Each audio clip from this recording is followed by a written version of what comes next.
Back when flip phones were still cool, Neo had just dodged bullets in The Matrix and the world was losing its mind over Final Fantasy X. A quiet revolution was brewing. Bethesda had just released The Elder Scrolls III Morrowind, a game unlike anything most of us had played before, an open world not just to explore, but to reshape.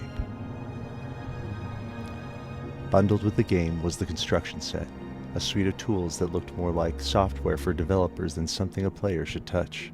But for those who dared, it was a doorway. This was the beginning of a community that didn't just play the Elder Scrolls, they built it, expanded it, argued about lore in forums, released broken plugins and zip files, and quietly laid foundation for one of the most vibrant modding cultures in gaming history.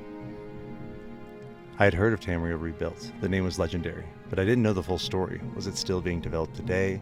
Who is all involved with it? How large was the scope of the project? To understand it, I had to look back, not just to when it began, but to the roots that led there, and the branches that grew from it, to build a complete picture, one that stretches from the earliest ideas to where we are now. Technically, modding in the Elder Scrolls universe didn't begin with Morrowind. It began with its predecessor.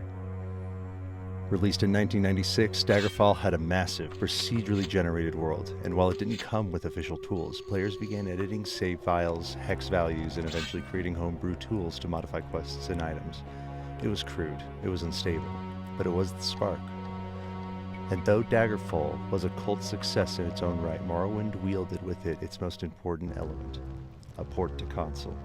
Suddenly, the Elder Scrolls wasn't just a PC oddity, but it was reaching living rooms across the world. The Xbox release introduced the game to a much broader audience, while the PC version quietly empowered that audience to tinker, alter, and expand the game beyond recognition. Then came Morrowind in 2002, and this time Bethesda made a bold choice. They gave players the same toolset their developers had used. It was like handing over the keys to Tamriel. Within months, mods were appearing everywhere. New swords, new houses, new races. Some of it was barely functional, some of it was brilliant, and some of it would go on to influence game design itself. Morrowind's awkwardness, its strange interfaces, its mysterious world design, its uncanny tone, would not only make it memorable, it would make it moddable.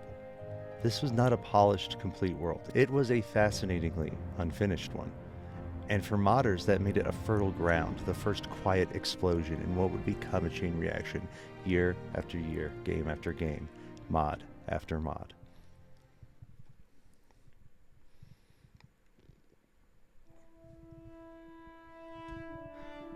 Without Discord or YouTube, early modders shared their work on message boards, IRC channels, and niche fan sites.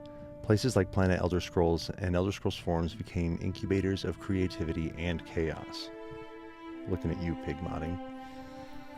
This was the Wild West, a place where people with no formal training were teaching themselves level design, scripting, and storytelling.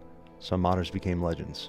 Red for custom heads, Emma for companions, and the founders of Tamriel Rebuilt for building a world beyond the game's borders. As I began piecing this series together, I knew I couldn't start with the tools alone. I needed voices. And so the first stop on my research was an archive of over 20 hours of modder interviews, thanks to the incredible work of the Morrowind Modding Showcase's YouTube channel. Greetings and welcome to the 8th episode of Morrowind Modding Interviews. With me today is Yeti. With me tonight is Melkor Dark. I'm your host Dark Elf Guy, and with me today is Danae. Hey there. Nearly all of the interviews were conducted by a single host, Dark Elf Guy, whose calm curiosity and deep respect for the scene helped draw out rich stories from dozens of modders. What I found was so pleasant. A plethora of different people from different walks of life. Engineers, artists, students, retirees. Be busy recently. Yep, working on my own mods and working on moving from the house and such has been keeping me pretty busy. But We had a person who designed a lot of the houses for us briefly. I believe Archmagister Antares, or I'm afraid I can't pronounce his name. Oh yeah, my go-to was the pawnbroker in Balmora, since she was, all alone in her shop there. It's like, okay, I'll just kill you, take all your shop goods, and just make a home here.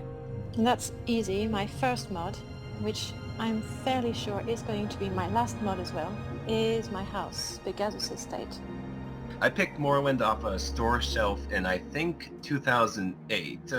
And at the time, I'd been like following the previews and reviews for Oblivion. Some looking to add a missing feature, others building new continents. Some mods were made in a weekend, others over decades. These interviews weren't just data, they were culture, history, passion, and they're helping me build something bigger, a grand timeline, one that spans decades, projects, and people all woven together by a shared love for this strange and wonderful world called Tamriel. While the earliest days of Elder Scrolls modding weren't polished, they weren't always stable, but they were electric. They laid the groundwork for a culture that would outlive the games themselves and prove that some of the best content doesn't come from the studios. It comes from fans with a vision and the tools to bring it to life.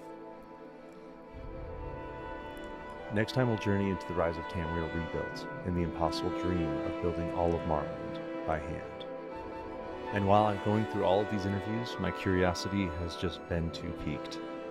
I'm gonna have to make a mod.